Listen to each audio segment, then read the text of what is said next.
Sir सत्तेमध्ये आलो। आता पुन्हा बोफोर्सने आपण काही सत्तेमध्ये येणार नाही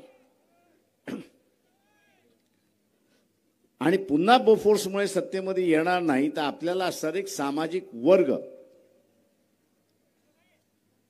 आपल्याबरोबर जोडावा लागेल आणि हा सामाजिक वर्ग आपण जोपर्यंत जोडत नाही तोपर्यंत आपली असणारी सत्ता चिरंतन होत नाही अशी परिस्थिती आहे। आणि मग ते जोडायचं कसं तर हा मंडल कमिशनचा आयोग जो आहे तो आपण स्वीकारला पाहिजे। एक नवा सामाजिक आशय आपण या देशाच्या राजकारणामध्ये आणतोय। व्हीपी सिंगाने तो असणारा मान्य केला आणि त्याचा GR काढ राजकारणामध्ये हे जसं मान्य होईल असं लक्षात गेलं तर त्याच्यामधला असणारा तिसरा एक विलन आहे आणि त्याचंही नाव आपण असणारा विसरता कामा नये। दुर्दैवाने त्याच्या आई वडिलांना आजही मी नमन करतो। तो ह्या चळवळीतला बळी असं मी त्या ठिकाणी मानतो।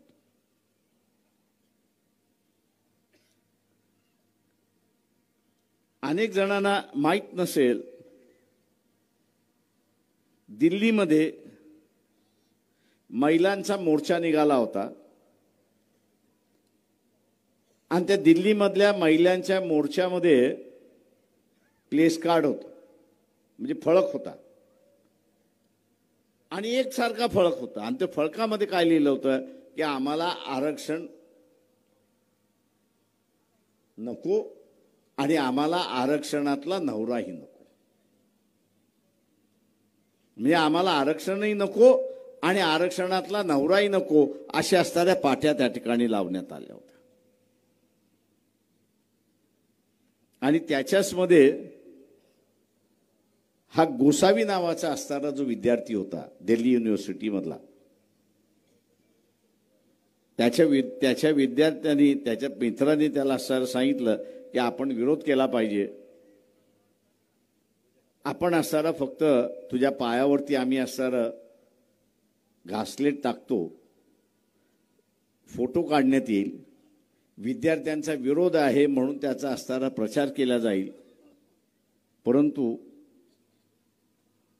काही जण तिथले असेही होते की माचिसची काडी घेऊन होते, त्यांनी स्वतःच्या पायावरती घासलेट ज्यावेळेस टाकलं त्यावेळेस पाठीमागनं येऊन एकाने त्याला पेटवलं आणि तो पूर्णपणे जळाला अशी असणारी परिस्थिती आहे। हा इतिहास आहे।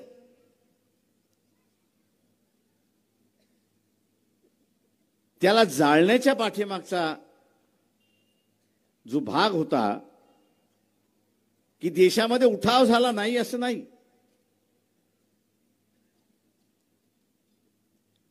पण देशामध्ये उठाव झाल्यानंतर आपण निर्णय घेतलेला आहे।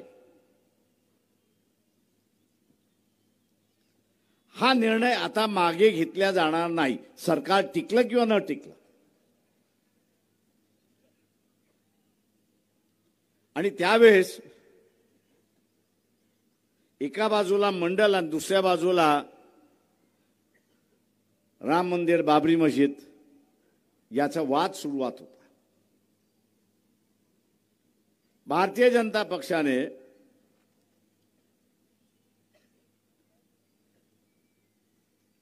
मंडलला डायरेक्ट विरोध नाही, अप्रत्यक्षात विरोध आणि म्हणून मार्च आडवाणीने काढला आणि ते सरकार कोसळलं।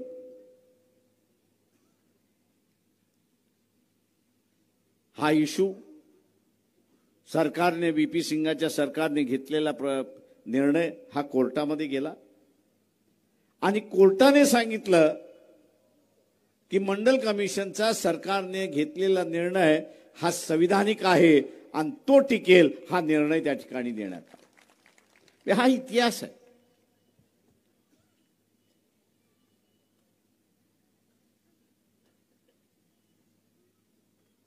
आता हा इतिहास त्याच्यामधला आहे। या इतिहासातल्या दोन गोष्टी त्यावेळेसच्या करायच्या राहिल्या होत्या। का त्यावेळेस वेळ मिळाला आणि तो म्हणजे की यादीमध्ये नाव घालणं आणि यादीमध्ये नाव काढणं, जे शेड्यूल कास्ट आणि शेड्यूल ट्राईब यांची जी पद्धत आहे, आता ती पद्धत अशी आहे की राज्याला नावं घालता येत नाही किंवा राज्याला सुचवताही येत नाही अशी असणारी परिस्थिती. केंद्राने एकदा निर्णय घेतला की शेड्यूल कास्ट आणि शेड्यूल ट्राईब याच्या यादीमध्ये कुठल्या तरी राज्याला सुचाव करायचा असेल तर तिकडनं पत्र निघतं. तिकडनं पत्र निघालं की मग राज्यामध्ये कॅबिनेटची बैठक होते आणि कोणाचं तरी सुचवायचं असेल तर एक कमिटी तयार केल्या जाते कॅबिनेटची. त्या कॅबिनेटचा कमिटीचा रिपोर्ट होतो. तो रिपोर्ट असणारा कॅबिनेटमध्ये ठेवला जातो. तो स्वीकारल्यानंतर पुन्हा विधानसभेमध्ये जातो. तो विधानसभेने स्वीकारला मगच तो केंद्राला जातो. तो बदल करून घेत राहिला होता, पण नंतरच्या कालावधीत तो बदल झाला. आता राज्याला कुठल्याही ओबीसीच्या यादीमध्ये नाव टाकता येणार नाही हे आपण असणारं लक्षात घ्या. त्याला टाकायचं असेल तर पार्लमेंटची शाश्वती त्या ठिकाणी घ्यावी लागते. राज्याचा होता अधिकार तो काढलाय आणि तो अधिकार आता केंद्राला गेलेला आहे. आणि म्हणून मी जे एवढे दिवस या आंदोलनातला अभ्यासक आणि या आंदोलनामध्ये काय होऊ शकतं हे जे पाहत होतो आणि आपल्याला जे म्हणत होतो आणि आजही आश्वासन देतो की शासनाला कोणाला जात देता येत नाही. शासनाला जात देता येत नाही. अस्तित्वात असणारी जात ही मागासवर्गीय आहे की नाही एवढाच फक्त निर्णय त्या ठिकाणी देतात. तेव्हा ती जात अस्तित्वात असली पाहिजे, तो समाज अस्तित्वात असला पाहिजे. तो समाज अस्तित्वात असेल, ती जात अस्तित्वात असेल तर मग ती मागासवर्गीय आहे की नाही याच्याबद्दल देऊ शकते. पण कुठल्या तरी नव्या जातीला जन्म देणं हा शासनाचा अधिकार नाही आणि तो घटनेने त्यांना दिलेला नाही हे आपण लक्षात घ्या.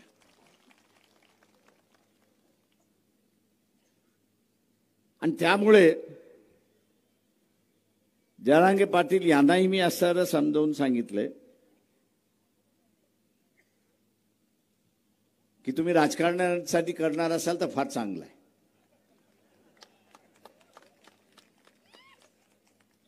कारण ही सडलेली नेतृत्व जे आहे, ज्याचा असणारा उल्लेख आता असणारा शेंडगेंनी केला, टीपी मुंडेंनी केला,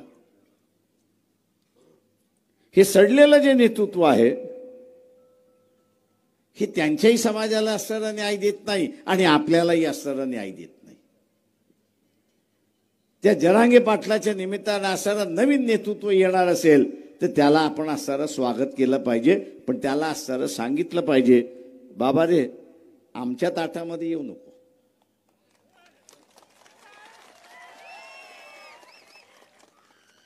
बाबा रे तू आमच्या ताटामध्ये येऊ नको. तुला वेगळं ताट करून पाहिजे असेल तर आम्ही त्याला मदत करतो.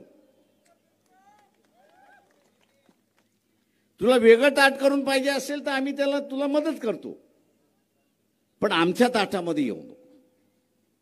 आणि म्हणून मी मुंबईच्या सभेमध्ये म्हटलं की ओबीसीचं ताट वेगळं आहे आणि गरीब मराठ्याचं ताट वेगळं आहे हे आपण असणारं लक्षात.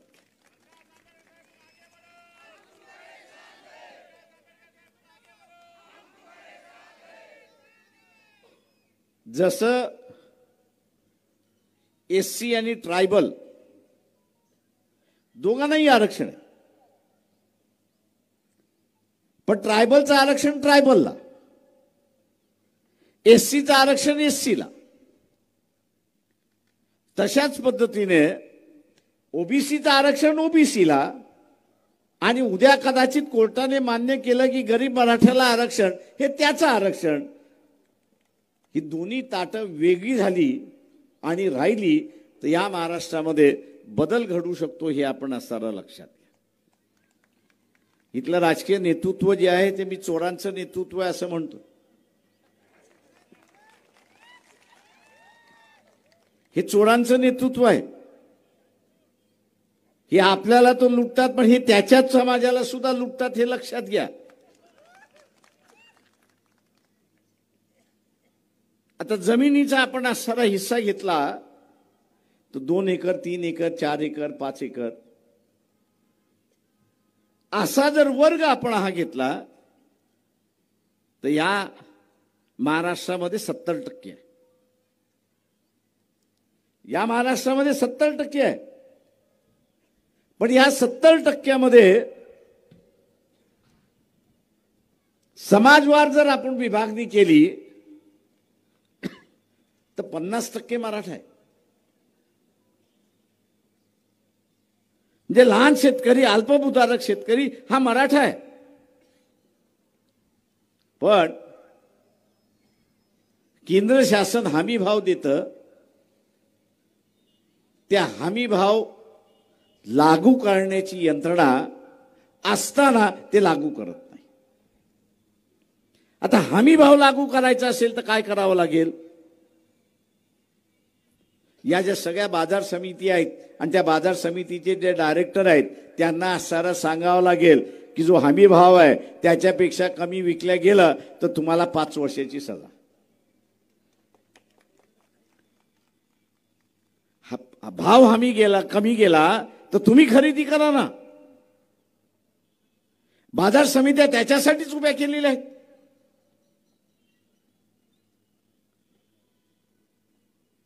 पण ते होणार नाही कारण का बाजार समितीचे डायरेक्टर खासदार आणि आमदार हे नातेवाईक आहेत हे आपण लक्षात घ्या. म्हणून एकमेकाला वाचवण्यासाठी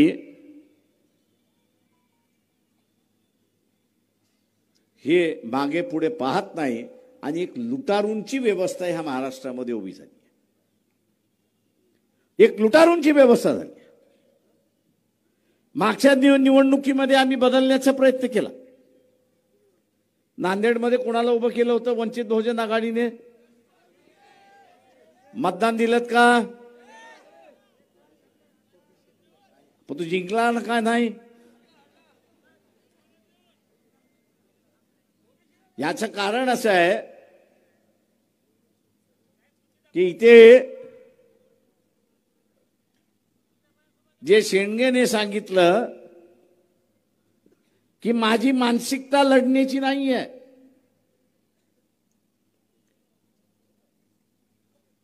मी माझी लढण्याची मानसिकता केली पाहिजे.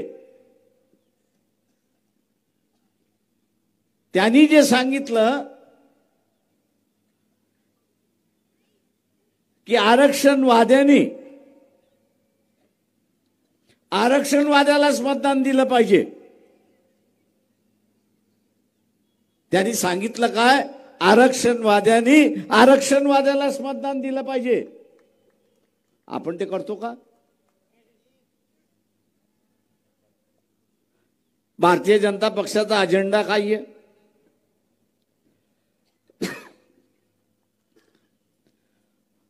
भारतीय जनता पक्षाचा अजेंडा काय आहे? आपण आरक्षण वाचवणं असं म्हणतोय. हे संविधान वाचलं तर आरक्षण वाचेल. हे संविधान वाचलं तर हे आरक्षण वाचेल. हे संविधानच वाचलं नाही तर आरक्षण कुठून वाचणार आहे? आणि म्हणून अधूनमधून भारतीय जनता पक्षाचा अजेंडा काय होतो? भारतीय जनता पक्षाचा अजेंडा आहे की आम्हाला संविधान बदलायचं आहे. मी 2दा-3दा मोहन भागवतांची भेट मागितली पण झाली नाही, दिली नाही. का मी त्यांना निमंत्रण देणार होतो. की बाई या संविधानाच्या माध्यमातून काय वाईट आहे तेवढं फक्त सांगा.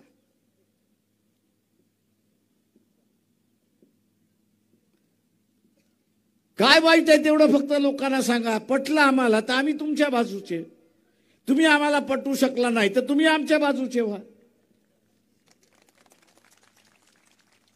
पण आमने सामने येणार नाहीत.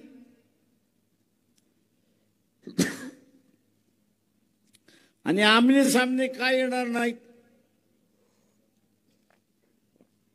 तर त्यांना 12 बलुतेदाराच्या हातामध्ये सत्ता जाता कामा. नरेंद्र मोदीचा असणारा समाज जो आहे तो आपल्या नांदेडमध्ये आहे का? मी इथे निवडणूक लढवलंय म्हणून मला गावान माहिती आहे. आहे का नरेंद्र मोदीचा माणूस समाज इथे? नाही ना. समजा उद्या बीजेपी जे म्हणते की अध्यक्षही पद्धत आणायची, म्हणजे अमेरिकेसारखी अध्यक्ष पद्धत आणायची की लोकांनीच अध्यक्ष निवडायचा,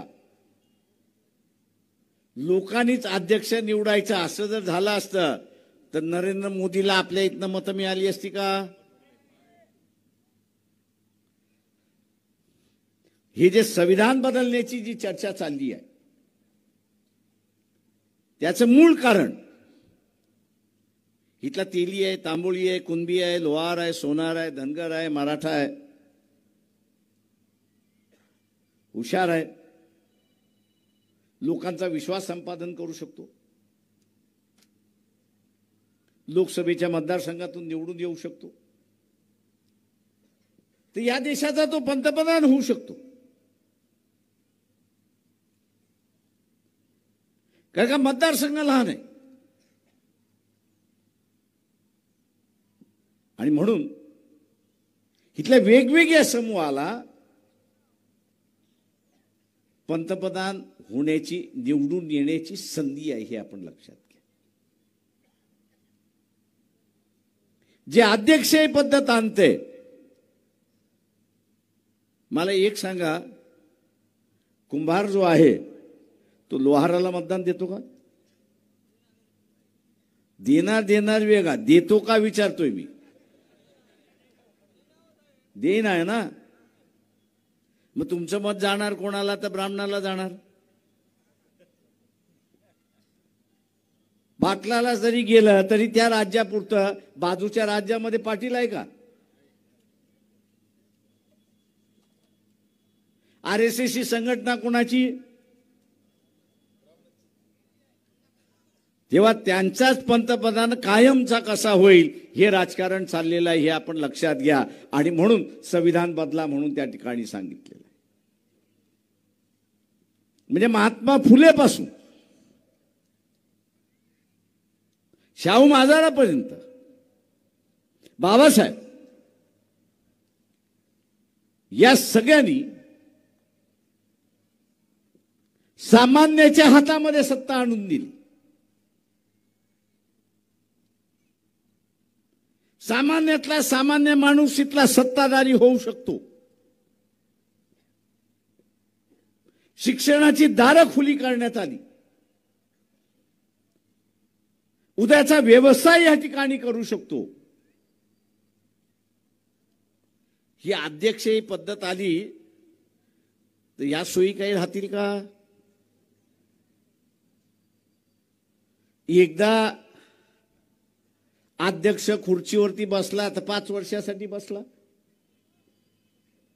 5 वर्षासाठी बसल्यानंतर त्यांनी असं म्हटलं की शाळेच्या ज्या फी आहेत या दर वर्षाला 5 लाख होतील. किती जण 5 लाख देऊ शकतात? हात वरती करा.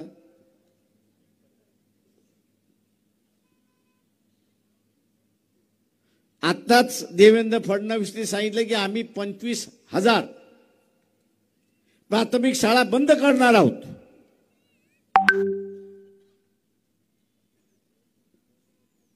$25,000 प्राथमिक शाळा आम्ही बंद करणार आहोत. होणार काही आहे?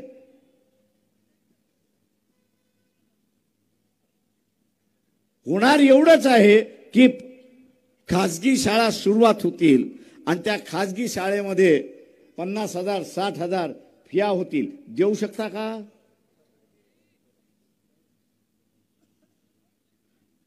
आणि म्हणून जो लढा महात्मा फुलेंनी सुरुवात केला, बाबासाहेबांनी सुरुवात केला, शाहू महाराजांनी सुरुवात केला की शिक्षण हे सर्वांच्या दारी असलं पाहिजे, सर्वांच्या आवाक्यामध्ये असलं पाहिजे. कारण का शिक्षण हे वाघिणीचं दूध आहे आणि जो कोणी पिएल तो गुरकावल्याशिवाय राहणार नाही, अशी असणारी परिस्थिती आहे. ओबीसीला आरक्षण मिळालं की न मिळालं? मिळालं की न मिळालं?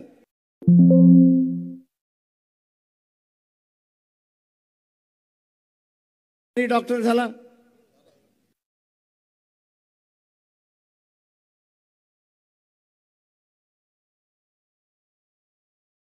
तुमचे दुश्मन कोणी नसेल पण इथे दंगल होण्याची शक्यता आहे.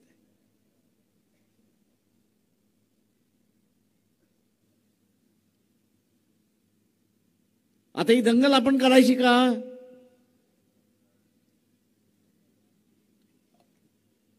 तर आपणच ठरवलं पाहिजे की माझ्या भागामध्ये, माझ्या विभागामध्ये, माझ्या जिल्ह्यामध्ये मी दंगल होऊ देणार नाही. दंगल कशासाठी?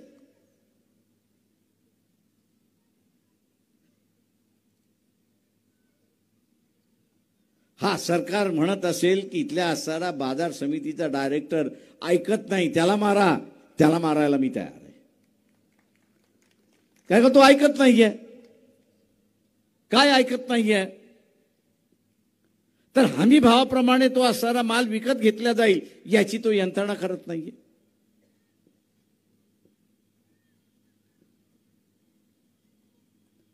पण नाहक कोणतरी माजलाय, धर्माच्या नावाने माजलाय. आता त्याला आपण धडा शिकवला पाहिजे, असा जो प्रचार चालतो आणि त्याच्यानंतर मग दंगली होतात. एका काँग्रेसवाल्याचा पोरगा बघितलाय का या दंगलीमध्ये? काठी तरी लागलेली बघितली आहे का? बीजेपी वाल्याचा पोरगा बघितलाय का? RSS वाल्याचा पोरगा बघितलाय का? NCPचा पोरगा कोणी बघितलाय का? सामान्य माणसं असतात. आपल्या इथं जे कोणी दंगल करायला येईल असं सांगेल त्याला म्हणा तुझा पहिला पोरगा पुढं कर, आम्ही त्याच्या पाठीमागे उभा राहतो.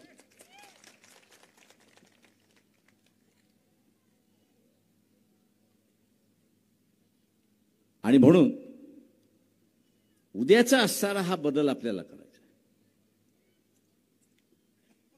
आपलं मिळालेलं आरक्षण आपल्याला असणारं वाचवायचं. मोर्चे काढून, आंदोलने काढून जागृती होते. मोर्चे काढून, आंदोलन करून जागृती होते. पण मिळालेलं टिकवायचं असेल तर मी सत्तेमध्ये गेलो पाहिजे.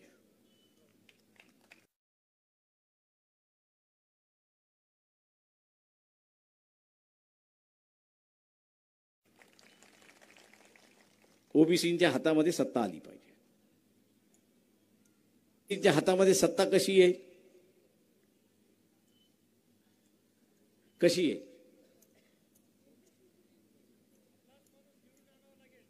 एक तर पहिल्यांदा राजकीय पक्षाने उमेदवार कोण दिलाय तो पहिल्यांदा बघितला पाहिजे.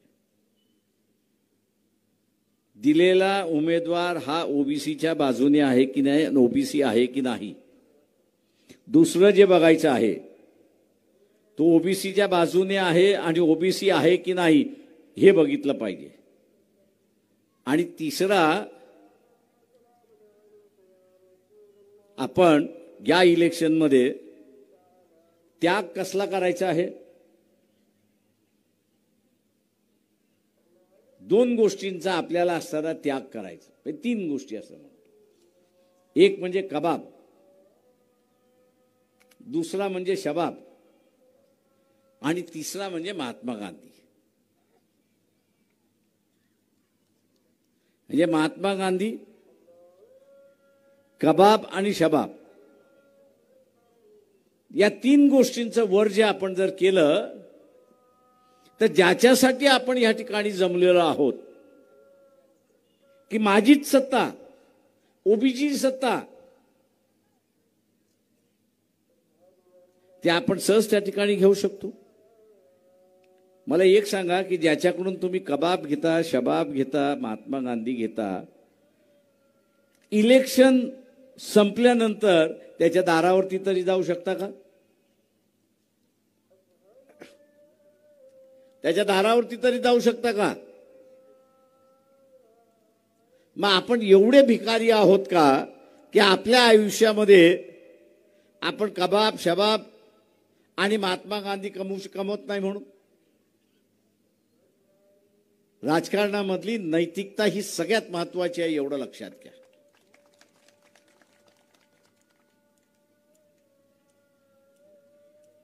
राजकारणातली नैतिकता ही सगळ्यात महत्वाची आहे.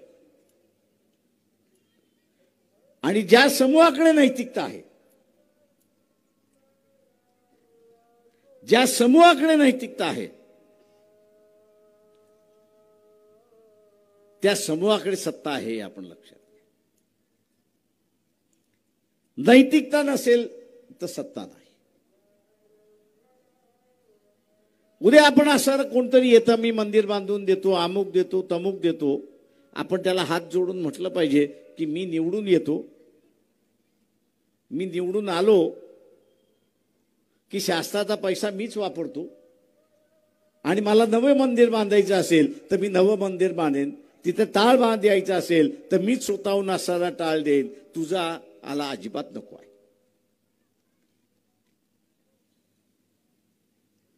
आणि म्हणून मित्रो, आज जे आपल्याला दिसते हे कृत्रिम आहे, हे नडवलेलं राजकारण आहे. तरुणांना नडवलेलं राजकारण आहे, शेतकऱ्यांना नडवलेलं राजकारण आहे, आरक्षणाच्या संदर्भातलं नडवलेलं राजकारण आहे. काका मी नेहमी म्हणत असतो की ह्या देशाची व्यवस्था कशी करायला मागतात आहेत इथला राजकारणी की त्याच्या घराची उंबरठे झिजवणारा समूह त्या ठिकाणी पाहिजे. आणि आपलं राजकारण कसं असलं पाहिजे की या देशातला माणूस हा ताटमानेने जगला पाहिजे आणि कोणासमोर झुकता कामा नये, ही व्यवस्था आपण त्या ठिकाणी केली पाहिजे. आणि म्हणून ती उभी करताना मी जसं आपल्याला म्हटलं की भारतीय जनता पक्षाचा अजेंडा हा संविधान बदलण्याचा अजेंडा. संविधान बदललं, आरक्षण केलं. त्याच्यामुळे आज आपण असं आरक्षण वरनं मराठ्यांबरोबर भांडतो. हे बा तुम्ही आमच्या ताटात येऊ नका, पण उद्या हेच संविधान बदललं, उद्या हेच संविधान त्या ठिकाणी बदललं तर आरक्षण राहणार आहे का? आणि म्हणून हे संविधान जे आहे हे संतांच्या विचाराचं संविधान आहे.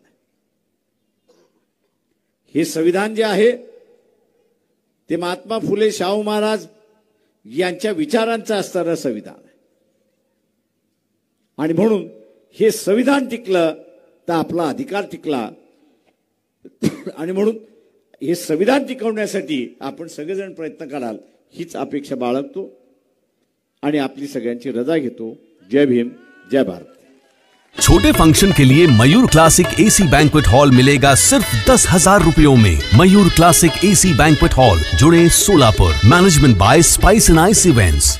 जयेश दर्बी कलेक्शन कॉटन, लिनन यासह अनेक ब्रँडेड कंपन्यांच्या सुटिंग शर्टिंग साठी जयेश दर्बी कलेक्शन, 7 रस्ता मोदी, पंकाविहिरी जवळ, सोलापूर।